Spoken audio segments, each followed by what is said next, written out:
बच्चों देखो, finite set वो सेट होता है जिसके अंदर नंबर ऑफ एलिमेंट्स आपके सीमित हो, जिसको हम काउंट कर सके, जो फाइनाइट हो, जो मुझे दिख रहा हो कि हाँ बिल्कुल फाइनाइट है। जैसे कि मैं पूछूं कि आपकी कक्षा में कितने विद्यार्थी हैं, तो वो फाइनाइट है, आप बता सकते हैं।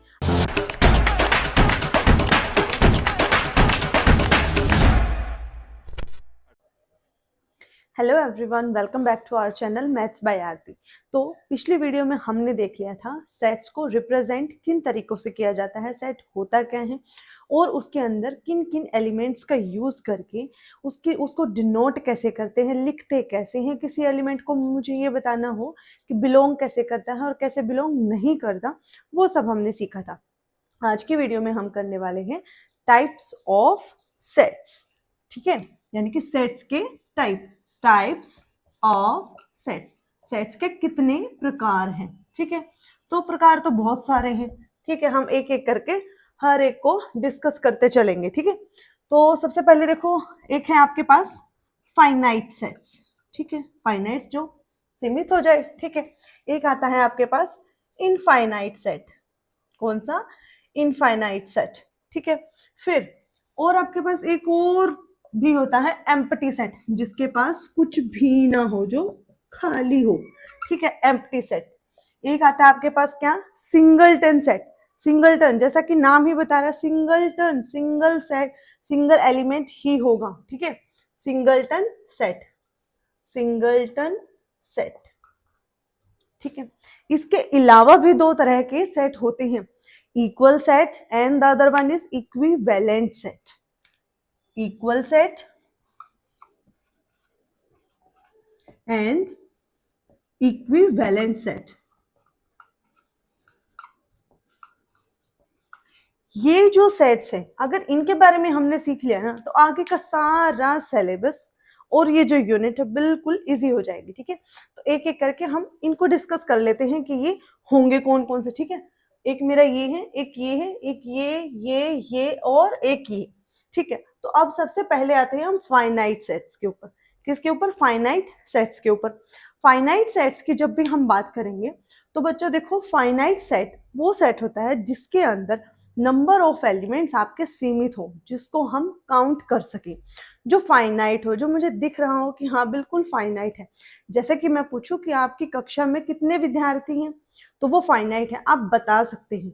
अगर मैं ये पूछूं कि आसमान में कितने तारे हैं, तो वो इनफाइनाइट है, क्योंकि उसको आप बता नहीं सकते। ठीक है, तो अभी हम देखते हैं फाइनाइट सेट्स। ठीक है, फाइनाइट सेट। फाइनाइट सेट वो सेट जिसके एलिमेंट्स को हम काउंट कर सके, अ सेट जिसके एलिमेंट हम काउंट कर सके। A set is said to be, a set is said to be finite if we can count the number of elements। ठीक है, नंबर ऑफ एलिमेंट्स या मेंबर्स हम काउंट कर सके, तो हम उसको क्या बोलेंगे? Finite set. Set is said to be finite if we can count the number of elements. अगर नंबर ऑफ एलिमेंट्स को काउंट कर ले तो वो फाइनाइट सेट हो जाएगा। एग्जाम्पल के लिए अगर मैं ये बोलूं, is set of the days of a week, किस प्रकार का सेट हो गया? क्या ये फाइनाइट है? हाँ जी, बिल्कुल फाइनाइट है। ठीक है, तो ये किस तरह का सेट आ जाएगा बेटा इसके अंदर? Sunday, Monday, Tuesday, Wednesday, Thursday, Friday, Saturday and Sunday तो मैंने लिख दिया है पहले ही। ठीक है, तो क्या ये फाइनाइट है? बिल्कुल फाइनाइट है। इसके अंदर जितने भी नंबर ऑफ एलिमेंट्स हैं उनको मैं काउंट कर पा रही हूँ। जिनको काउंट कर पाओ वो क्या हो जाएगा? आपका फाइनाइट सेट। अदरवाइज वो क्या हो जाएगा? Infinite set. ठीक है, और अगर मैं इसमें एक और एग्जांपल लूं कि number of even number of positively from 2 to 10 inclusively। Inclusive का मतलब, इंक्लूसिवली का मतलब है कि उसको भी इंक्लूड करके। अब 2 से 10 के बीच में वो कौन कौन से इवन नंबर्स आ जाएंगे जो कि पॉजिटिव साइड है, 2, 4, 6, 8 एंड 10। यहाँ पर बेटा ये 2 और 10 इसलिए है क्योंकि इसने क्या बोला है, इंक्लूसिवली, यानी कि उनको भी इंक्लूड करके। तो देखो जिस सेट के एलिमेंट्स को आप काउंट कर पाओ वो क्या हो जाएगा, आपका फाइनाइट सेट हो जाएगा। ठीक है, अभी हम देखते हैं इसका just opposite, that is infinite set.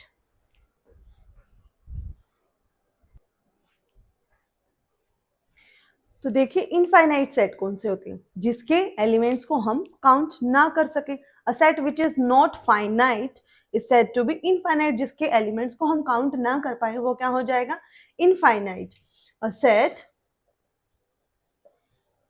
Is said to B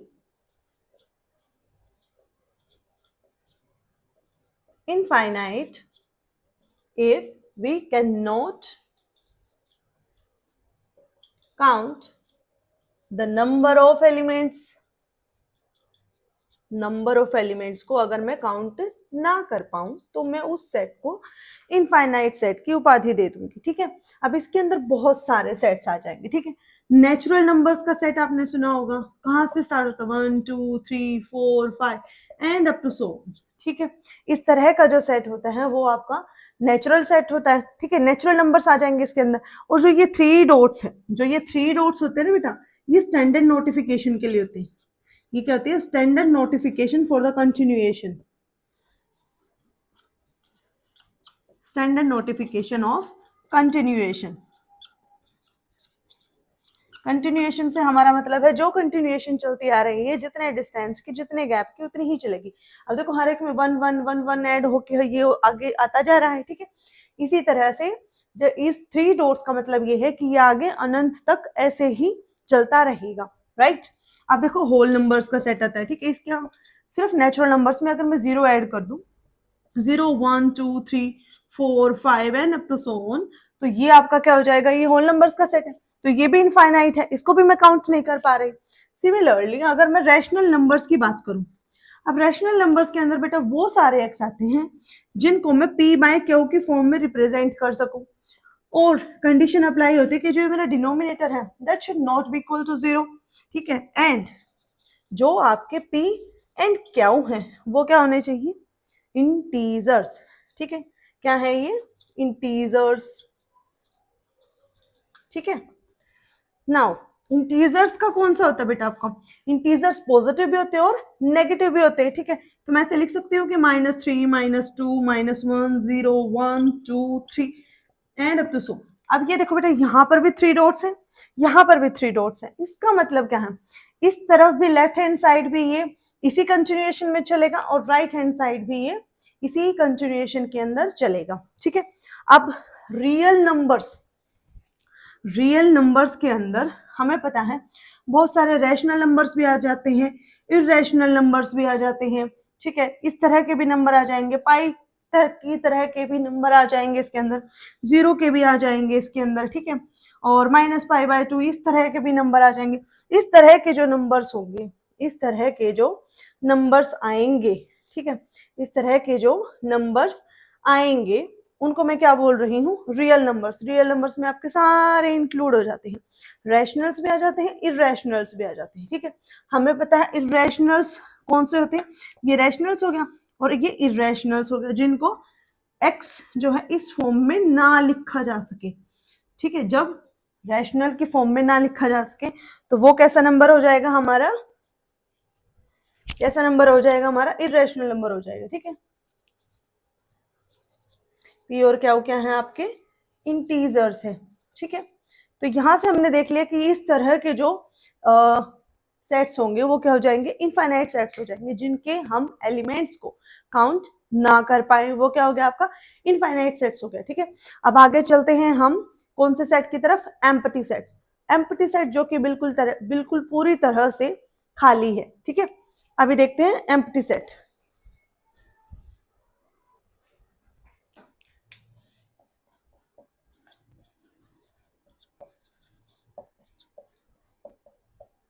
empty set, इसको वॉइड सेट भी बोलते हैं और नल सेट भी बोलते हैं।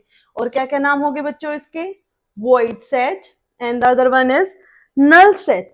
ठीक है, a set is said to be empty set if it doesn't contain any elements. इसके पास कोई भी element अगर ना हो तो उसको हम कैसा बोलेंगे, empty set. A set is said to be, a set is said to be empty if it does not have any element. कोई भी एलिमेंट इसके अंदर ना हो, इसीलिए हम इसको क्या बोलेंगे, एम्प्टी सेट बोलेंगे. ठीक है,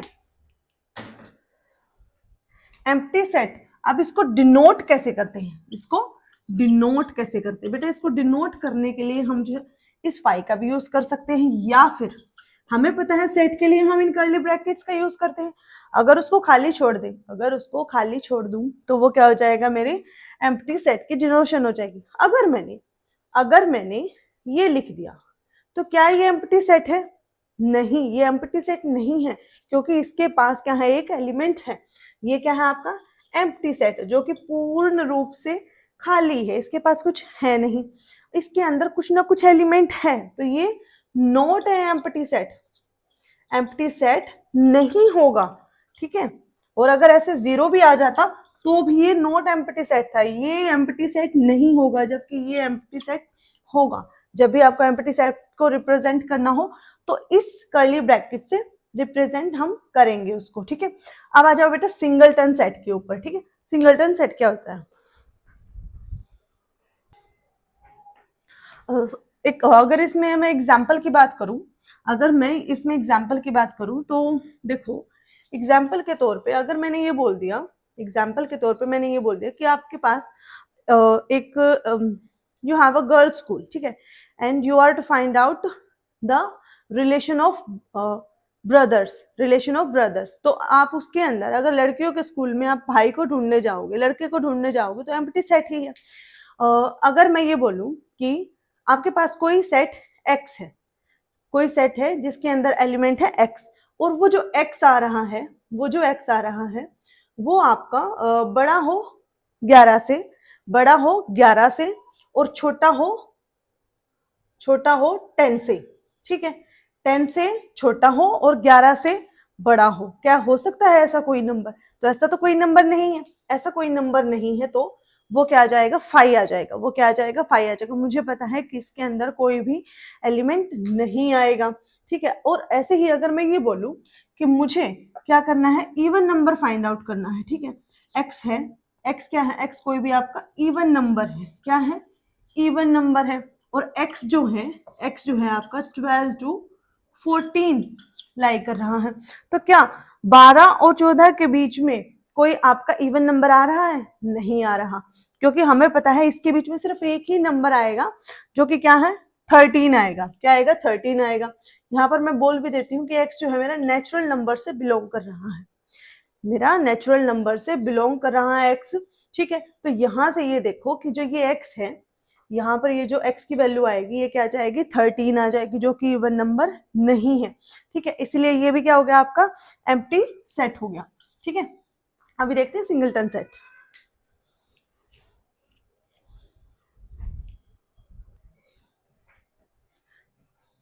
सिंगलटन सेट जैसा कि नाम से ही पता चल रहा है, सिंगलटन सेट यानी कि जिसके अंदर सिर्फ एक सिंगल एलिमेंट हो,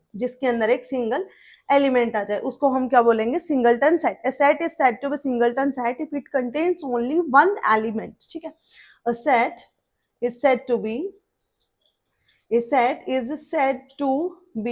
a singleton set if it contains only one element. Example के तौर पे मान लेते हैं ए कोई भी सेट है जिसके अंदर आपका x आ रहा है, x की वैल्यू जो है आपकी 11 से 13 के बीच में लाई कर रही है, और x जो है नेचुरल नंबर से बिलोंग करता है, जिसके अंदर मुझे पता है सिर्फ क्या आएगा बेटा, 12 आएगा, है ना. इसके अंदर सिर्फ क्या आएगा, 12 आएगा. तो क्या ये एक ही एलिमेंट है, और पूरे सेट के अंदर सिर्फ एक अकेला ही राजा बन के बैठा है, तो ये क्या आ गया, आपका सिंगलटन सेट आ गया. ठीक है, सिंगलटन सेट आ गया। ठीक है, अभी हम देखते हैं इक्वल सेट क्या होता है और इक्विवेलेंट सेट क्या होता है। ठीक है,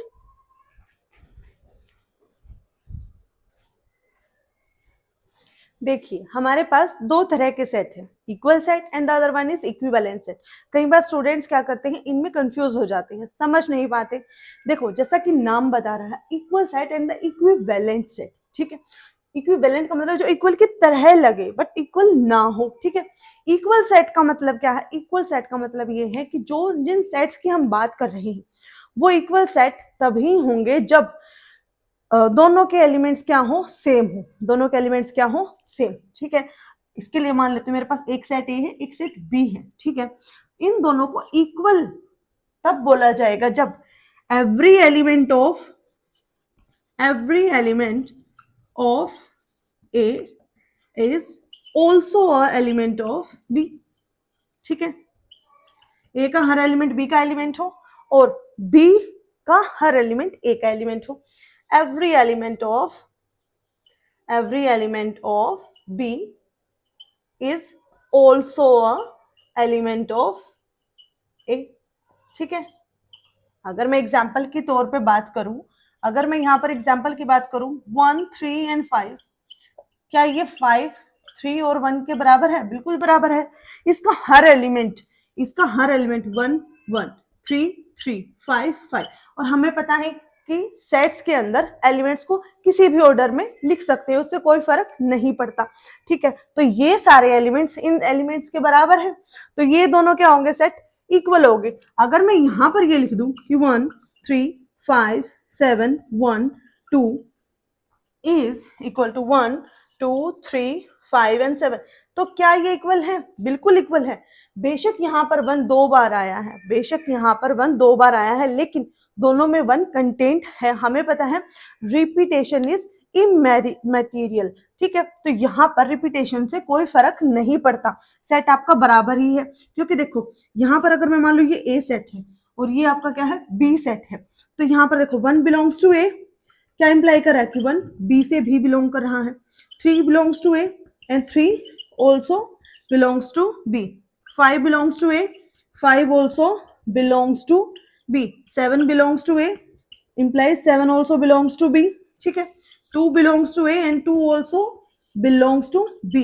यहाँ पर सिमिलरली जो B है 1, देखो 1 belongs to B और 1 जो है आपके A से भी बिलोंग कर रहा है, 2 belongs to B and 2 also belongs to A। ठीक है, 3 belongs to B also implies कि 3 आपका A से बिलोंग कर रहा है। ठीक है, 5 belongs to B implies कि 5 आपका A से भी बिलोंग कर रहा है, 7 belongs to B and 7 also implies कि 7 A से बिलोंग कर रहा है। यानी कि जब आपका हर X जो आपके A से बिलोंग करता है, ये इंप्लाई कर दे कि X जो है B से भी बिलोंग करता है, और आपका हर Y जो B से बिलोंग करता है वो ये इंप्लाई कर दे कि Y जो है A से भी बिलोंग कर रहा है। ठीक है, तो वो कैसे सेट होंगे, आपके इक्वल सेट हो जाएंगे। यानी कि अगर उनके एलिमेंट्स मैच कर रहे हैं पूरी तरह से तो वो क्या हो जाएंगे, इक्वल सेट हो जाएंगे। अगर ये तो था बेटा यस का एग्जाम्पल जिसमें इक्वल है। अगर नॉट इक्वल की बात करूं 1 2 3 होता और यहाँ पर होता 1 5 और 3, अब देखो 2 नहीं मैच हो रहा, 5 नहीं मैच हो रहा, तो ये इक्वल नहीं होगा। इक्विवेलेंट सेट में यहाँ पर तो क्या बोलता है, इक्वल सेट के अंदर तो दो सेट्स को तब इक्वल बोला जाएगा जब एलिमेंट्स सेम हो। इफ क्या है, एलिमेंट्स क्या हो, same, if elements are same, बिल्कुल सेम हो। ठीक है, इक्विवेलेंट सेट तब होगा बेटा जब नंबर ऑफ एलिमेंट्स क्या हो जाए, सेम हो जाए। जब नंबर ऑफ एलिमेंट्स क्या हो जाए, आर सेम, जब नंबर ऑफ एलिमेंट्स क्या हो जाए, सेम हो जाए। ठीक है, तो यहीं से एक कंसेप्ट आता है कि नंबर ऑफ एलिमेंट्स अगर हमें लिखना हो तो उसको हम क्या लिखते हैं, कार्डिनैलिटी ऑफ ए सेट लिखते हैं, कार्डिनैलिटी ऑफ अ सेट, जिसको हम डिनोट करते हैं। मान लो ए कोई भी सेट है जिसके अंदर ये एलिमेंट है, तो बेटा इसके अंदर कितने एलिमेंट, 1 2 3, 3 ही एलिमेंट है। तो इसको मैं बोलना चाहूँ कि नंबर ऑफ एलिमेंट्स अगर मुझे डिनोट करना हो तो मैं इससे करती हूँ एन ऑफ ए, जिसको मैं बोलती हूँ नंबर ऑफ एलिमेंट्स। ठीक है, तो नंबर ऑफ एलिमेंट्स ऑफ ए कितने हैं यहाँ पर, 3, तो यहाँ पर कार्डिनैलिटी क्या होगी ये की 3। कहीं बुक्स में आपको ऑर्डर ऑफ ए सेट भी लिखा मिलेगा, जिसको भी हम कार्डिनैलिटी बोल सकते हैं, राइट। तो यहाँ पर देखो इसकी कार्डिनैलिटी कितनी होगी, 3 होगी। अब मान लो मेरे पास यहाँ पर बी कोई सेट है जिसके पास एलिमेंट ए बी एंड सी, तो देखो एलिमेंट्स तो दूर दूर तक भी मैच नहीं कर रहे, राइट। इसमें 1 2 3 है, इसमें ए बी सी है, लेकिन नंबर ऑफ एलिमेंट्स की अगर मैं बात करूं तो number of elements of B is also 3, ठीक है। तो यहां से मैं क्या बोल सकती हूँ कि number of elements of A is equal to number of elements of B, ठीक है। तो यहां से 3 और ये भी 3, तो क्या ये इक्विवेलेंट हो गए, बिल्कुल इक्विवेलेंट है, बिल्कुल। तो इक्विवेलेंट को बेटा डिनोट करते हैं इस साइन से, ठीक है। अगर मुझे क्या करना हो, इसको डिनोट करना हो, डिनोट करते हैं, अगर मान लो ए और बी सेट है तो इस साइन से करते हैं, ये क्या है, इक्विवेलेंट, इक्विवेलेंट का साइन, ठीक है, इक्विवेलेंट का साइन हो गया। अब यहां से एक बात नोटिस करो, जो सेट इक्वल होंगे यानी कि नंबर ऑफ एलिमेंट्स सेम, तो नंबर ऑफ एलिमेंट्स भी सेम। हमें पता है रिपीटेशन तो जस्ट ऐसे ही है, वो तो कुछ मैटर ही नहीं करता, ठीक है। एग्जैक्टली हम एलिमेंट्स देखेंगे तो जितने नंबर ऑफ एलिमेंट्स यहाँ है उतने यहाँ पर भी है।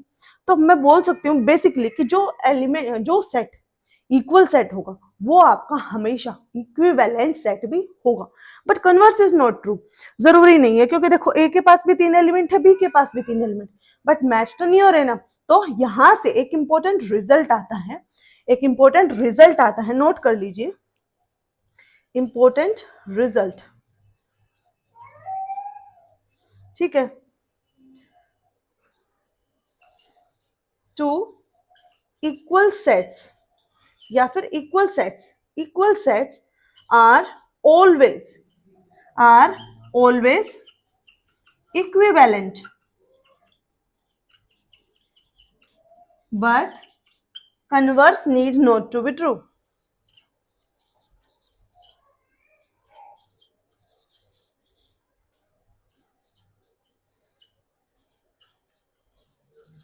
ठीक है, कन्वर्स को ट्रू होने की आवश्यकता नहीं है। ऐसा मैंने इसलिए बोला, यहाँ पर इक्वल हो भी सकते हैं, सेम हो भी सकते हैं और नहीं भी हो सकते, क्योंकि देखो अगर मुझे ये दे दिया गया होता कि ए आपका 1 और 1 2 3 है और बी आपका ये भी 1 2 और 3 है, ठीक है, तो इस केस में ये इक्वल भी हो गया और इक्विवेलेंट भी हो गया।